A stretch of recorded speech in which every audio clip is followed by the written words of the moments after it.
What's the drunkest? I got one for you. Drunkest I've ever seen at a game.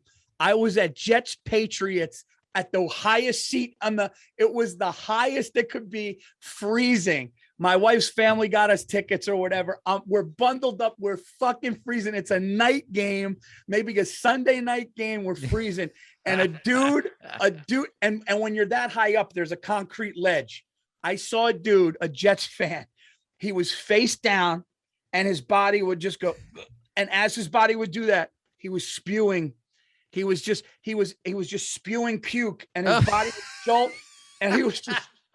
Oh my God. Dude, he was laying on, passed out, and he would just go, and you just saw puke coming out, dude. And I just looked over and I was like, dude, that guy, dude, I've never seen anything like it, man, in public like that. It was the closest I ever saw something like that. It was 1 PM. I was on Bourbon Street with my wife because she wanted to go there. I'm telling you, it's a shit show. Yeah, it is. Nobody from New Orleans goes down there unless they work there. But it is just, they got to hose the fucking street down every day. It is just a shit show of people that cannot handle their alcohol, right? We went there during the day. There was some band playing. I was dancing with my wife. I was in a silly mood, so she was loving. We were having a great time. And all of a sudden, I see this woman with these 2 guys, like just movie drunk, just staggering down the fucking street. Yeah. She fucking just a lake of puke at 1 PM. Comes flying out of her. She ends up slipping and falling in her own puke. Oh. Just lands in it and then is trying to pick herself up. And they're all trying to, and my wife almost puked. And I was just fucking crying, laughing, going, I told you. You know what's amazing about Bourbon Street? If you go 1 street over, either way, it is just, it's beautiful. Yeah. And it's funny, as you're walking down the block, you just look up and hear, yeah, fucking up on Bourbon Street. And then you just get behind the buildings again. It is it is a fucking shit show. I hate Bourbon Street. I hate Bourbon Street. Yeah. I love New Orleans. Bourbon Street. You know what they should do? They should put out a fucking thing that it just tells you, like, this is just a jerk off tourist area. You go to Dublin, Ireland, Temple Bar, jerk off. That's where all you got to go to Temple Bar. You come over here, dude, you went to Dublin? Dude, you go to Temple Bar? It's like, no, I didn't. What's Temple Bar? It's some stupid fucking bar that you're in Ireland. Yeah, don't you want to go drink with Irish people? No, let me go into fucking Temple Bar and I'll talk to some guy from fucking, Cleveland or some guy like, hey, I'm in here from Georgia. It's just like, I could do this in my country. Yeah. So I just I was on stage over there going like, where the fuck should I really go? Because I know it's not Temple Bar. And they all, they were laughing. And of course, they're Irish. They wouldn't fucking tell me. But afterwards, a couple people gave me the heads up. That was a funny crowd. I remember I was talking about that haircut your wife gets, after she's had a couple of kids, I was calling it the real estate agent. And at the end of the fucking bangs, this woman came up to the table, like standing in line, like she was going to buy something. And she just leaned and she goes, was this the haircut you were talking about? And she had the haircut.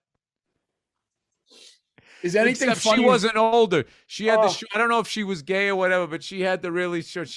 Was this the haircut you were talking about? And I totally applaud. I was like, no, I mean, it looks good on you. Huh? I wish I went like, yes, that was the haircut I was talking about. I just wasn't ready for it. Is anything funnier than a hardcore Irish accent from Ireland, dude? It is. They are the nicest, toughest, and I love how they say, I tweeted something. I go, they could be the toughest people, but they say me mom, me money. Me money just made me like Conor McGregor was like, me mommy? No, like me money. Like me money. Oh, me money. They don't say okay. my, they say me. Oh. So like me mama, me pa. They talk about it. Yeah, dude. Oh, my dad. I can't remember. I have to be over there to kind of hear it because it all sounds the fucking same to me after a while. English, Irish, Scottish is the only one I'm like, okay, that guy's from Scotland because you literally can't understand a fucking word they're saying. Dude, Conor McGregor is pretty fucking thick, dude. Like if you hear him talk, you could understand. If he gets going fast, yeah, you can't hear him. Dude, I won one time. I played. I think I was in Glasgow.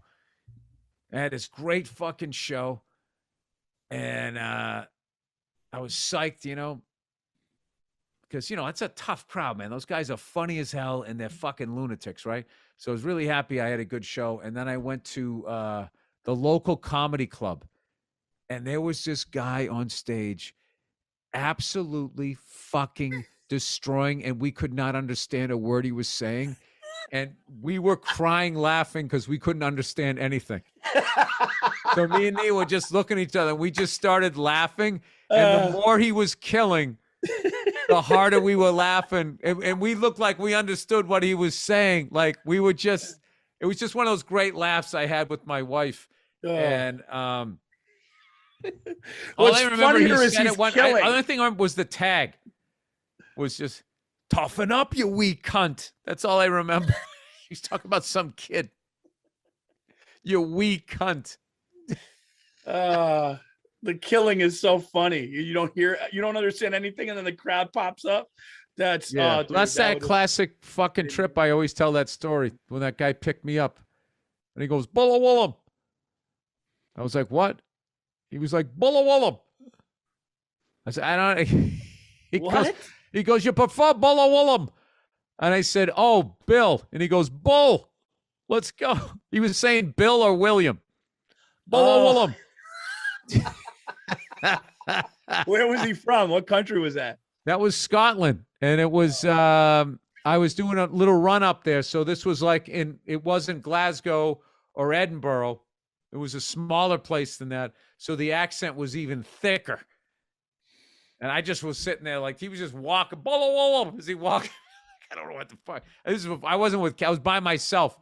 And I was just like, I don't know where the fuck I am right now, but if everybody talks like him, I'm going to bomb tonight. And he just driving, bull. Bull. And I was just like, yeah, I know. I was just like, fuck. I remember performing in Germany.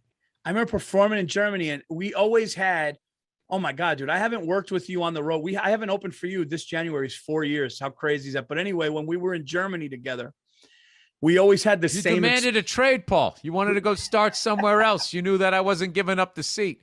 No. Jimmy G on me. I remember we always had the same experience. So you would go, and I remember one time, I don't know where we were. We didn't have a hard time, but it was one of those things where like, I would be like, dude, they watched me like this, and I'm going, oh my God, dude, I'm bombing. Right. And then all of a sudden the bit would be over and they would just, it was like the bit was no. That wasn't Germany. Is that Estonia? Yeah. Or Latvia. Or Latvia. Yeah. One of those. Because they said, and then they tell me in the green room, the guy goes, Barang, he goes, hey, just so you know, he goes, comedy's only 8 years old here. Stand-up comedy's only 8 years old here. So I go in this theater, and they're all dressed like it's a Broadway play, and they're all sitting there, and I'm going through this bit, and they're watching it, and then they looked at it like it was a movie scene, and then when the scene was over, they would go, and dude, it was so weird because they're very analytical. Yes, very smart, very like Helsinki was like that. That was the one Helsinki I was just fucking bombing.